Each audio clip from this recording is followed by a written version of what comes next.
반갑습니다. 오늘은 엘리야와 가뭄이라는 제목입니다.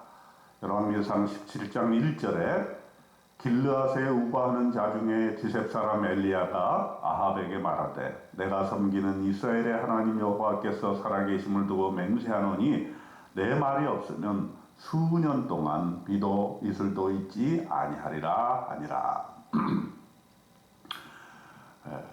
열왕기상 17장에는 엘리야 그리고 사르밧 과부에 대한 내용이 나옵니다. 이 엘리야가 활동하던 시대에는 아합 왕이 아주 최악의 왕이었습니다. 우상 숭배를 하고 하나님을 섬기지 아니하고 온갖 우상을 섬김으로 하나님께 대적하던 그런 시대였습니다. 이때 하나님의 사람 엘리야가 예언을 합니다. 어떤 예언을 합니까? 하나님께서 살아계심을 두고 맹세한다. 내 말이 없으면 수년 동안 비도 이슬도 있지 아니하니라. 그래서 사실 하나님의 말씀대로 가뭄이 닥쳐왔습니다. 그러니 아합이 엘리야를 가만두겠습니까? 이렇게 가뭄이 오게 한 이 하나님의 사람 엘리야를 죽이려고 들겠죠. 그래서 엘리야는 도망을 갑니다. 하나님께서 도망가게 하시죠. 너는 여기서 떠나 동쪽으로 가서 요단 앞 그리 시냇가에 숨고 그 시냇물을 마시라. 내가 까마귀들에게 명령하여 거기서 너를 먹이게 하리라. 그리 시냇가에 숨어서 까마귀들이 가져다주는 음식으로 연명을 해라 하는 것입니다.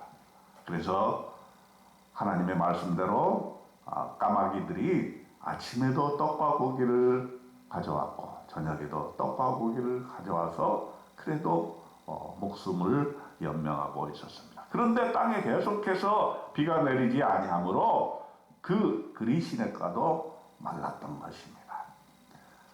그래서 어떻게 했습니까?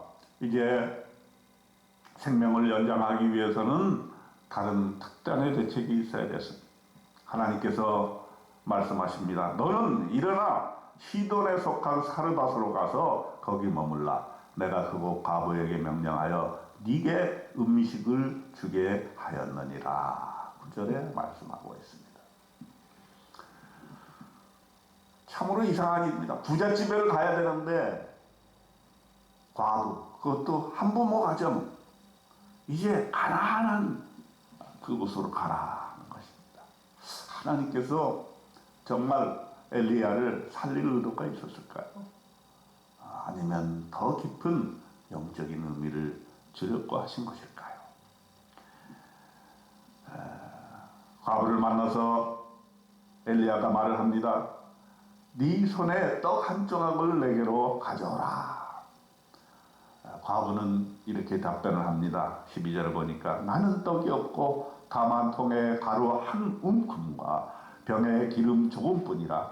내가 나뭇가지 둘을 주워다가 나와 내 아들을 위하여 음식을 만들어 먹고 그 후에는 죽으리라.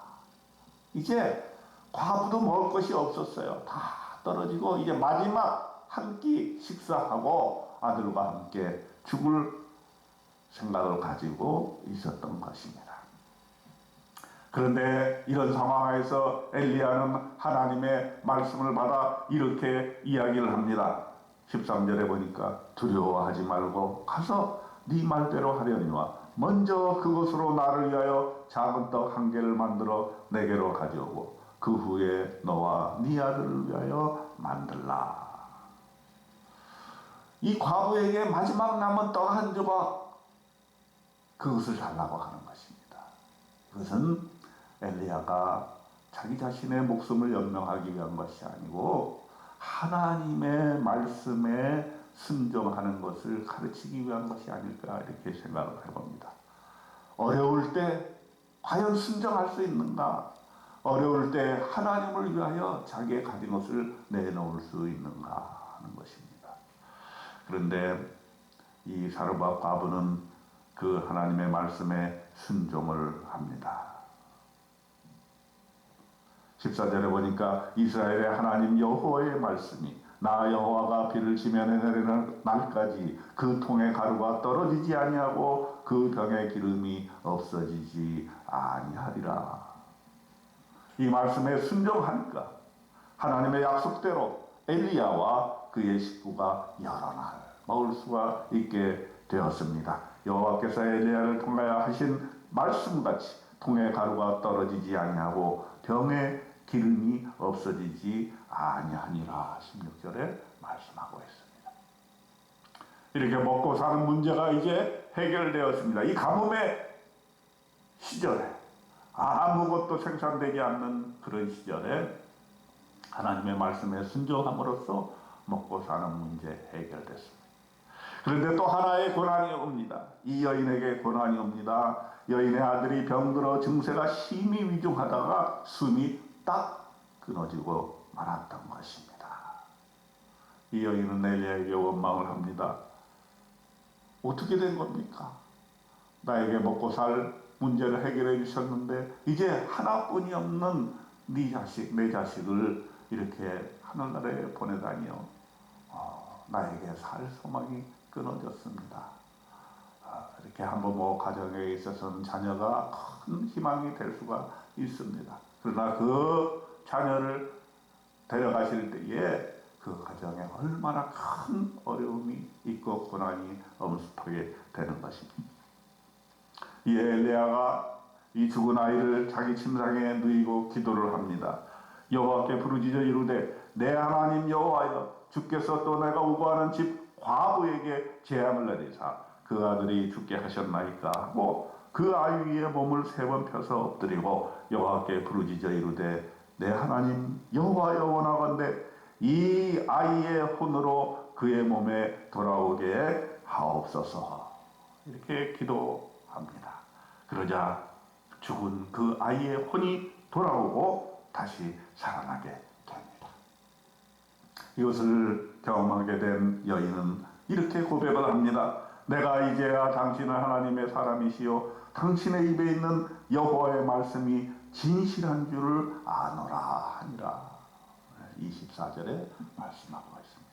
하나님이 살아계시고 하나님의 말씀이 진실하다는 사실을 이 여인이 깨닫게 되는 것입니다.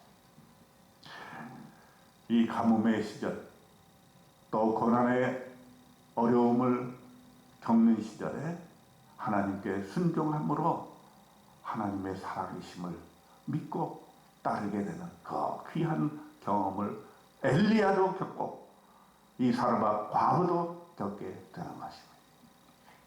열왕기상 17장을 통해서 저와 여러분은 고난의 시기에 가뭄의 시기에 아무것도 나에게 남겨지지 않은 것처럼 느껴지는 그런 어려운 시기에 우리가 하나님을 붙잡고 하나님의 말씀을 붙잡고 살다 보면 또 그 말씀에 순종하다 보면 하나님이 살아계시고 하나님께서 나와 함께 계시다는 사실을 깨닫게 되는 것입니다.